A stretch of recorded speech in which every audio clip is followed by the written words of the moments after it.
नमस्कार दोस्तों, मैं सोनम जैन और आप सभी देख रहे हैं एस टी सोनम चैनल पर आप सभी का स्वागत है।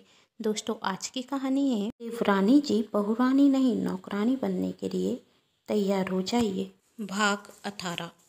यदि आप सभी को मेरे द्वारा लिखी गई ये कहानी पसंद आए तो चैनल को सब्सक्राइब कर लीजिएगा और पास में जो बेल आइकन का बटन है उसे प्रेस करना बिल्कुल ना भूलें, क्योंकि उसी से मिलेंगी आप सभी को मेरी आने वाली हर कहानी की नोटिफिकेशन।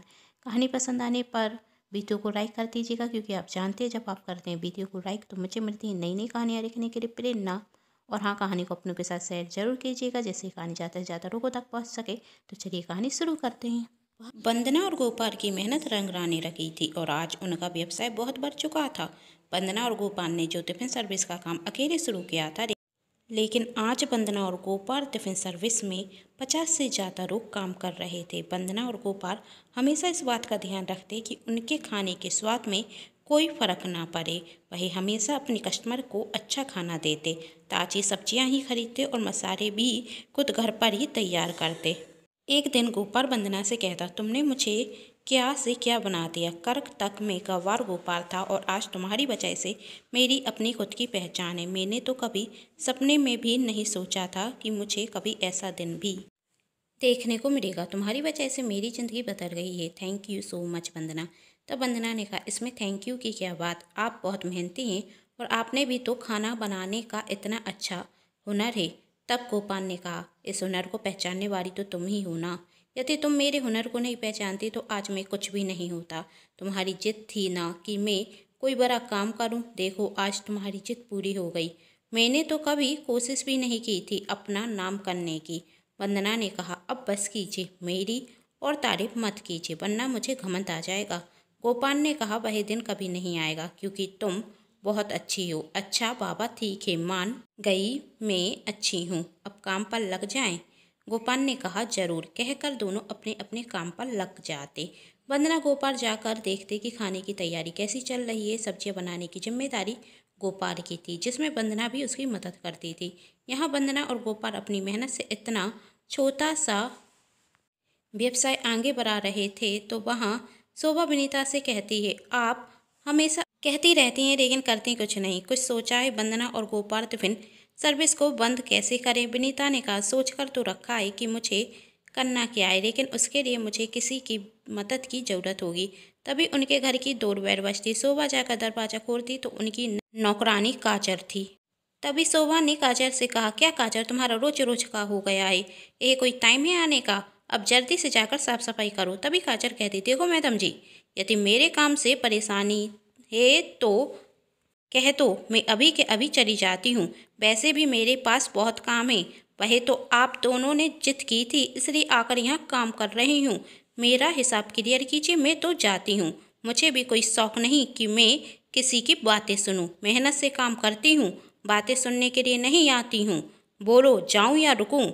तभी शोभा कहती है, तू तो बुरा मान गई, मैं तो मजाक कर रही थी। हाँ तो इस तरीके से बात किया कीजिए, मुझ पर चिल्लाने की तो जरूरत नहीं है। कहते हुए काजल अंदर चली जाती है और आसपास की औरतें यह देखकर हंसते हुए कहती, बहुत देवर देवरानी को नौकर नौकरानी बनाकर रखने का शौक था ना। अब देखो, नौकरानी की बातें सुननी पड़ रही हैं। यह सुनकर शोभा गुस्से में मुंह चढ़ाते हुए गेट बंद कर लेती और विनीता से कहती, भाभी, इसका आजकल कुछ ज़्यादा ही दिमाग खराब हो रहा है। कुछ कहा आपने? काजल ने पूछा। नहीं काजल, मैं तुमसे कुछ नहीं कह रही थी, शोभा ने कहा। तब काजल ने कहा, देखो मैडम, आज शाम को ना मुझे 5,000 रुपये चाहिए, मेरी पगार में से काट देना। तब विनीता ने गुस्से में कहा, आजकल तेरे बहुत नखरे बढ़ रहे हैं, काम तो तू कुछ करती नहीं है, पैसे हर वक्त तुझे चाहिए होते हैं। तब काजल ने कहा, क्या काम नहीं करती मैं? खाना बनाने से लेकर हर एक साफ सफाई का काम करती हूँ, तो पैसे नहीं लूँगी? अपनी मेहनत का पैसा लेती हूँ, कोई फ्री का नहीं देती। तब विनीता ने कहा, एहसान किस पर बता रही है? हर महीने के 15,000 रहती है और काम की चोरी भी करती है। मेरे कल कपड़े रखे थे बाथरूम में, तूने धोए क्यों नहीं? तब काजल ने कहा, आपकी वॉशिंग मशीन खराब हो गई है, पहले उससे सुधरवाइए फिर मुझसे कुछ कहना। तब शोभा कहती, जब कपड़े वॉशिंग मशीन में ही धोने हैं तो तेरा क्या काम? तो ठीक है, घर से खुद ही कपड़े धो लेना, काजल ने कहा, और घर का काम भी सारा खुद ही कर लेना। वैसे भी मुझे 25,000 की दूसरी जगह नौकरी का ऑफर आ चुका है। वही तो आपके यहाँ पहले से काम कर रही हूँ, इसलिए रुकी हूँ। और हाँ, ध्यान से सुन लीजिएगा, अगले महीने से मैं 25,000 ही लूँगी, तभी काम करूँगी। शोभा कहती 25,000? शक्ल देखी है अपनी भाभी, इसका लालच तो बढ़ता ही जा रहा है। मैं तो कहती हूँ इसे अभी नौकरी से निकाल दीजिए। तब काजल ने कहा, तो जाती हूँ ना, मैं भी देखती हूँ फिर इस घर में कौन काम करता है। तब शोभा ने कहा, तुझसे अच्छी मिल जाएगी, वही भी 5,000 रुपये महीने में। तब काजल ने कहा, यदि आपको 5,000 रुपये महीने की नौकरानी मिलती ना, तो मुझे तो कभी काम पर रखती नहीं।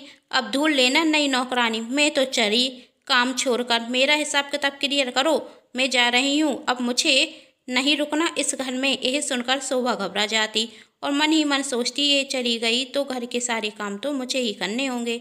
क्या मनुष्य दिन था वह, जब वंदना और गोपाल घर छोड़ चले गए थे। अच्छा खासा दोनों घर का काम कर रहे थे, बिना नखरे दिखाए काम भी करते थे और फ्री के नौकर भी थे। तब काजल ने कहा, सोच लो मैडम, अगले महीने से 25,000 रुपये दोगी या नहीं, मैं काम छोड़कर जाऊं। और काजल मन में सोचती, कम से कम 20,000 तो हो ही जाएंगे। तब शोभा विनीता से कहती, भाभी आप खरी खरी सब सुनने जा रही हैं, इसे रोकिए ना, कहीं चली गई तो हमारी हालत खराब हो जाएगी। तब विनीता ने काजल से कहा, 25,000 नहीं, 1,00,000 दूंगी। यह सुनकर शोभा कहती, भाभी आपको क्या हो गया, कोई सपने में है क्या।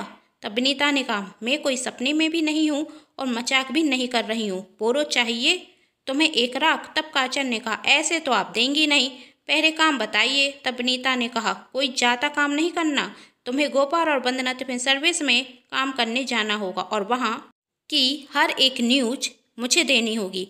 कब कहाँ किसके यहाँ खाना जाता है, कितने लोगों का खाना बनता है और बाकी सब कुछ तुम्हें मुझे बताना होगा। पर क्यों, आखिर इससे आपको क्या फ़ायदा, काजल ने पूछा। तब विनीता ने कहा, तुम आम खाओ, गुठलियों की चिंता मत करो, तुम्हें इस काम के पूरे 1,00,000 रुपये मिलेंगे। बोलो है मंजूर। तब काजल ने मन में सोचा, मेरा क्या जाता है, यहाँ से 1,00,000 लूँगी और वहाँ से पगार भी मिलेगी, मेरा तो डबल फायदा है। जरूर जाऊँगी, पर जाकर क्या कहूँगी उनसे। तब विनीता कहती, दोनों ही बहुत भूरे भारे हैं, तुम जाकर उनके आगे आंसू बहाना और कहना। तब काजल वंदना के पास जाती है और रोते हुए कहती है, दीदी मुझे काम की बहुत ज़रूरत है, मुझे नौकरी पर रख लीजिए ना, खाना आप जैसा कहेंगी मैं वैसा बनाऊंगी, टिफ़िन भी पैक कर दूंगी, आप कहें तो यहाँ पर झाड़ू पोछा भी कर दूंगी, हर एक काम कर दूंगी, बस मुझे पर मेहरबानी कीजिए, मुझे नौकरी पर रख लीजिए, मेरे बच्चे घर पर भूखे हैं, मुझ पर दया कीजिए। तब वंदना ने कहा, तुम कौन हो और कहाँ से आई हो। तब काजल कहती है, दीदी मैं घर घर जाकर काम किया करती थी, लेकिन आजकल मेरे पास कोई भी काम नहीं, बच्चे घर पर भूखे हैं, सोचा आपके यहाँ तो बहुत काम है, कहीं ना कहीं मुझे भी मिल जाएगा, झाड़ू पोछा कर दूंगी, सिर्फ 2 वक्त का खाना दे देना, आप जो कहेंगी वही करने को तैयार हूँ मैं, मेरे बच्चों पर रहम कीजिए, मुझे काम पर रख लीजिए। कहते हुए काजल वंदना के पैरों पर गिर जाती। तब वंदना ने कहा, वैसे तो मेरे पास कोई भी जगह नहीं, लेकिन तुम भी परेशान रखती हो। अच्छा एक काम करो, कर से आ जाना, मैं तुम्हें कोई ना कोई काम दे दूंगी। ठीक है दीदी, आपका बहुत बहुत धन्यवाद, आपने मुझे काम पर रख लिया। कहकर काजल वहाँ से जाने रखती। तभी वंदना उसे रुकती और 2 टिफिन के डिब्बे देते हुए कहती, तुम्हारे बच्चों के लिए और तुम खुद भरपेट खाना खा लेना और कल से काम पर आ जाना, पगार में 10,000 रुपये और 2 वक्त का खाना मिलेगा। आप तो मेरे लिए भगवान समान है। काजल ने कहा, मेरे बुरे वक्त पर आप काम आई, आपका बहुत बहुत धन्यवाद। कहते हुए काजल वंदना के पैरों पर गिर जाती। तभी वंदना काजल को उठाते हुए कहती, इस सब की कोई ज़रूरत नहीं है, तुम घर जाओ, तुम्हारे बच्चे तुम्हारी राह देख रहे होंगे। ठीक है दीदी। आंखों के आंसू पोंछते हुए काजल वहाँ से विनीता के पास आती और विनीता से कहती, हो गया आपका काम, मिल गई नौकरी मुझे गोपाल और वंदना टिफिन सर्विस में, तो दीजिए मेरे 1,00,000 रुपये। विनीता अपने कमरे में जाती है और 75,000 रुपये लाकर काजल को दे देती। तब काजल कहती, मैडम जी मुझे पैसों के मामले में मजाक बिल्कुल भी पसंद नहीं, हमारी 1,00,000 की बात हुई थी। तब विनीता ने कहा, औकात से ज़्यादा दे चुकी हूँ।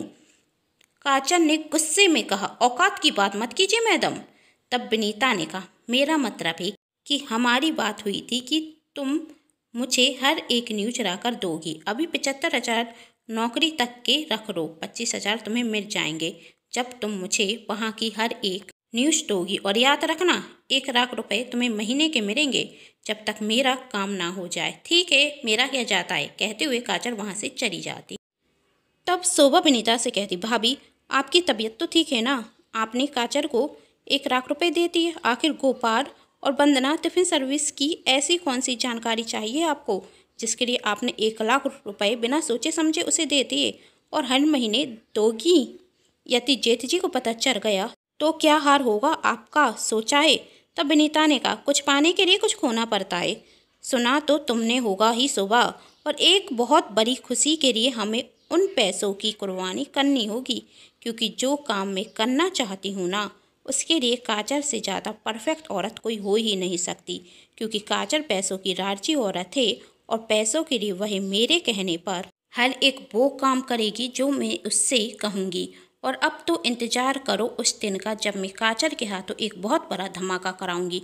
वंदना और गोपाल टिफिन सर्विस बंद होने के साथ साथ लोगों के मुंह पर उनकी बुराइयां भी होंगी, और यह बात गोपाल और वंदना बर्दाश्त नहीं कर पाएंगे। वही मैं चाहती हूँ इन दोनों का नाम दुआना, क्योंकि इन दोनों की वजह से आज तक हमारी बहुत बेइज्जती होती आ रही है। अब इनकी भी मैं वही हालत करूँगी, इनकी भी बेइज्जती होगी, वह भी सूद सहित। और उस दिन तुम्हारे जेठी और हम सब बहुत खुश होंगे। आखिर ऐसा क्या करने वाली थी विनीता? जानना चाहते हैं तो कहानी के साथ बने रहें और कहानी का अगला भाग देखना बिल्कुल ना भूलें, क्योंकि अगले भाग में विनीता की क्या चाल है वही आप सभी को पता चल जाएगा। जिसके लिए कर लीजिए चैनल को सब्सक्राइब, क्योंकि जब भी मैं लेकर आऊँ कहानी का नया भाग तो आप सभी को पता चल सके। उम्मीद करती हूँ कहानी आप सभी को पसंद आ रही होगी। यदि कहानी पसंद आ रही है तो अपनों के साथ शेयर कर दीजिएगा, वीडियो को लाइक जरूर कीजिएगा और चैनल को भी सब्सक्राइब जरूर कर लीजिएगा। Thanks for watching.